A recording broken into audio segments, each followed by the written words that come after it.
Fala aí galera, tudo tranquilo? Meu nome é Dalton Moura e o tema do vídeo de hoje é: eu realmente preciso ir à igreja?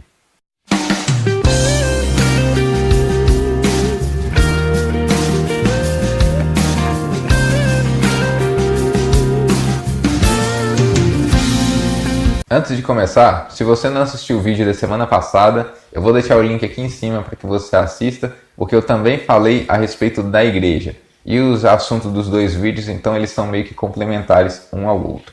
Bom, então vamos lá. Se nós queremos saber se é necessário ou não ir à igreja, nós primeiro precisamos entender qual é a importância dela. Para começar, vamos lá então em Salmos, no capítulo 133, versículos 1 e 3. Diz assim: ó quão bom e quão suave é que os irmãos vivam em união, como o orvalho do Hermon que desce sobre os montes de Sião, porque ali o Senhor ordena a bênção e a vida para sempre.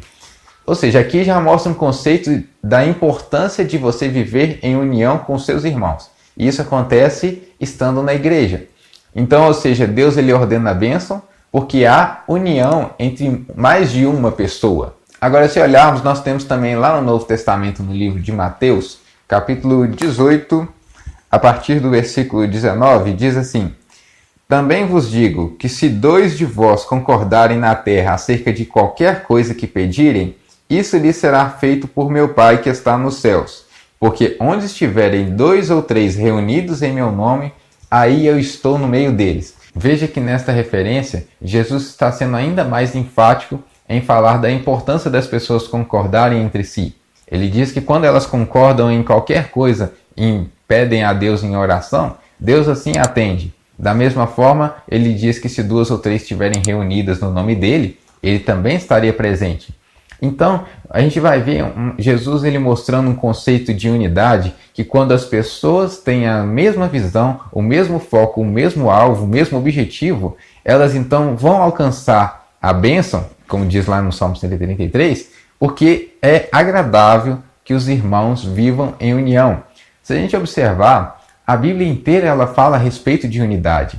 Eu não quero focar muito nesse ponto, mas acho que eu já tratei de uma forma um pouco sutil nos vídeos anteriores, quando eu falava sobre obediência.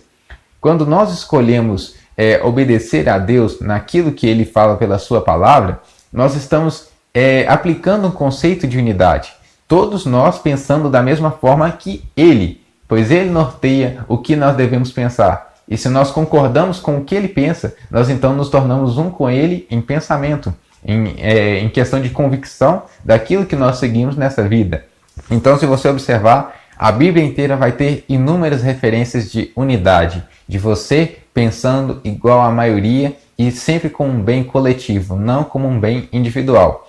Com base nisso, eu também não quero ignorar a importância da oração individual, mas quando nós focamos apenas em uma oração individual, muitas vezes nós somos egoístas nas nossas petições e pedimos apenas aquilo que nos favorece e não que favorece a um coletivo. Então é importante sim a reunião de mais pessoas em concordância com as mesmas coisas. Outro ponto, a igreja é o lugar onde se cuida das ovelhas, pelo menos as igrejas que seguem os moldes bíblicos. Lá em João no capítulo 10, você vai ver Jesus dizendo que ele é o bom pastor e que ele dá a vida pelas ovelhas, assim como ele fez lá na cruz do Calvário.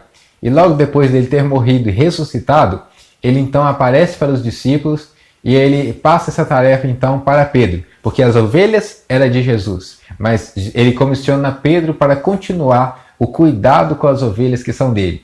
Isso está lá em João no capítulo 21, versículo 15. Eu li até na semana passada, onde ele dizia o seguinte: e depois de terem jantado, disse Jesus a Simão Pedro: Simão, filho de Jonas, amas-me mais do que estes? E ele respondeu: sim, Senhor, tu sabes que te amo. Disse-lhe: apacenta os meus cordeiros. Ou seja, as ovelhas continuam sendo de Jesus, mas a partir do momento que Jesus não estaria mais entre os discípulos, ele comissiona Pedro para que continuasse fazendo o que Jesus já fazia, que era cuidar das ovelhas.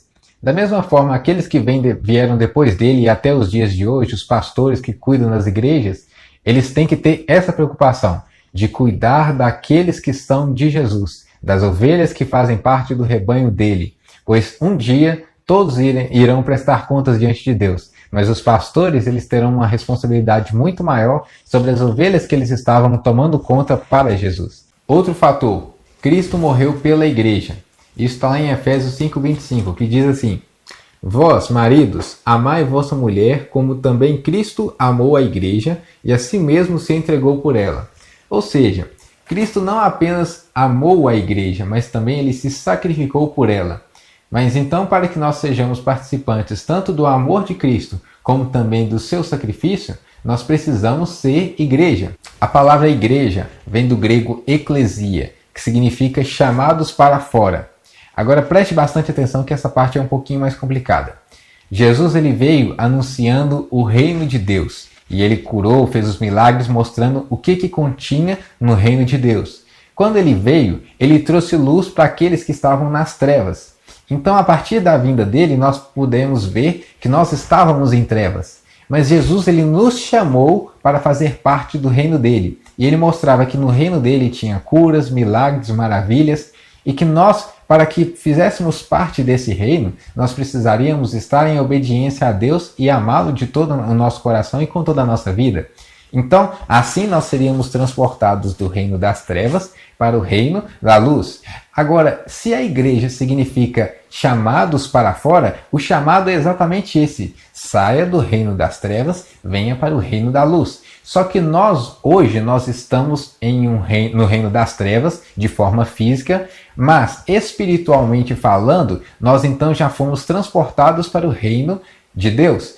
Só que para a gente manter essa fé e essa convicção nesse reino que agora nós fazemos parte, nós nos reunimos como igreja. E é no fato de reunirmos como igreja que nós então mostramos que o reino de Deus ele está aqui na terra. Olha só para você ver o que Jesus diz em Lucas capítulo 17, versículo 20 e 21. E interrogado pelos fariseus sobre quando havia de vir o reino de Deus, respondeu-lhes e disse: O reino de Deus não vem com aparência exterior, nem dirão, ei-lo aqui ou ei-lo ali, porque eis que o reino de Deus está entre vós. Ou seja, esse ajuntamento de pessoas que agora entenderam que não fazem mais parte desse mundo se chama igreja. E é através de nós fazermos parte dessa igreja que nós então fortalecemos a nossa fé no reino que nós ainda não fazemos parte de forma física, mas que nós faremos assim que Jesus voltar. Bom, agora que nós já sabemos qual é a importância da igreja, eu listei aqui 4 motivos que impedem muitas vezes as pessoas de congregarem. Motivo número 1, falta de tempo. Bom, olhando por esse aspecto, se a gente pegar o primeiro mandamento, a Bíblia diz que amarás o Senhor teu Deus de todo o teu coração, com todas as suas forças, com todo o teu entendimento.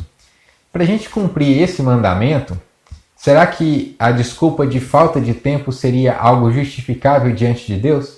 Se Deus ele nos deu cada dia com 24 horas, será que às vezes não é possível em um dia da semana abrir mão de 2 horas para poder congregar? Então será que realmente seria falta de tempo um motivo para a pessoa às vezes não querer congregar? Ou ela se interagiu tanto com este mundo que ela agora não se importa mais sobre o mundo vindouro que Jesus anunciou? Motivo número 2. Não gosto dos irmãos. Bom, se a gente olhar que Jesus ele disse que nós devemos amar os nossos inimigos e bendizer aqueles que nos maldizem, então por pior que fosse a pessoa, isso não seria uma desculpa. Na verdade, isso seria uma oportunidade de você cumprir aquilo que Jesus mandou, que era amar o seu inimigo. Além disso, veja por uma outra perspectiva.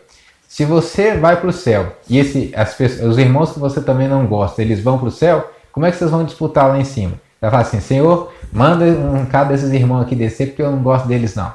Não faz o mínimo sentido. Então, na verdade, dizer que não gosta dos irmãos é mais um ponto a ser aperfeiçoado do que um ponto que te impede de ir à igreja. Motivo número 3, avareza.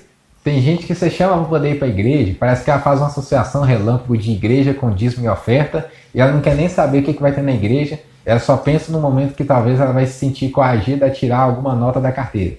E na verdade, Jesus ele pregou a respeito disso, dizendo que um homem não deve servir a 2 senhores. Ou ele vai amar mais um e desprezar o outro e vice-versa. Então não tem como servir a Deus e a Mamon, que no caso ele diz que era o Deus do dinheiro. Eu vejo essa questão de financeira, vamos dizer assim, com a igreja, como mais uma forma de você provar amor. Sabe quando você às vezes sai para comprar presente para alguém que você gosta? Por exemplo, você sai para comprar presente para sua mãe. Se você sai lá e tem condição de comprar, sei lá, um Chuanchu ou então Carolina Herrera, né? Acho que tem um perfume desse. E aí você acaba comprando um alma de flores. Qual é a importância que a sua mãe tem para você? Será que você ama ela na proporção que você diz amar?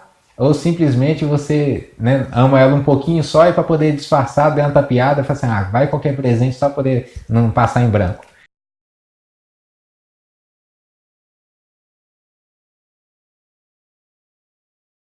Motivo número 4.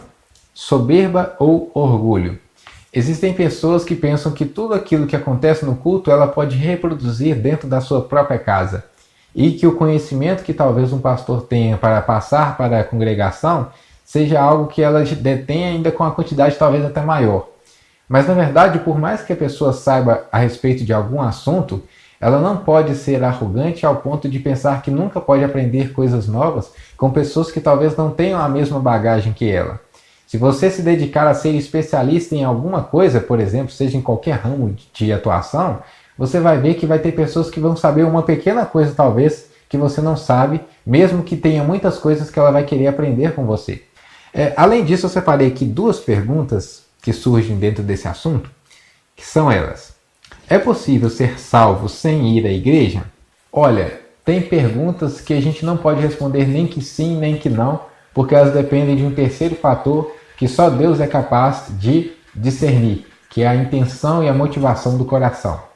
Então, se fosse para mim responder uma pergunta dessa, eu devolveria a pergunta com outra pergunta. É possível alguém não querer ir à igreja por algum motivo que não seja pecaminoso à luz das Escrituras? Se a sua resposta for sim, beleza. Próxima pergunta. Toda pessoa que está na igreja será salva? Mesmo envolvendo aqui intenções do coração, essa aqui dá para responder que não.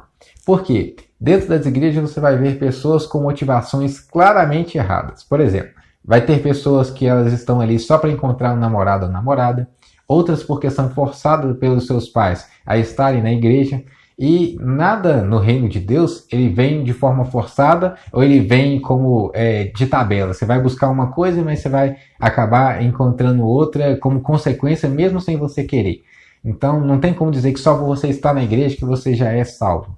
Se eu esqueci de falar alguma coisa, ou se você tiver alguma opinião, sugestão ou crítica, pode deixar aqui embaixo nos comentários, que eu estou acompanhando todos eles. E nós nos vemos na próxima semana. Deus te abençoe e até mais.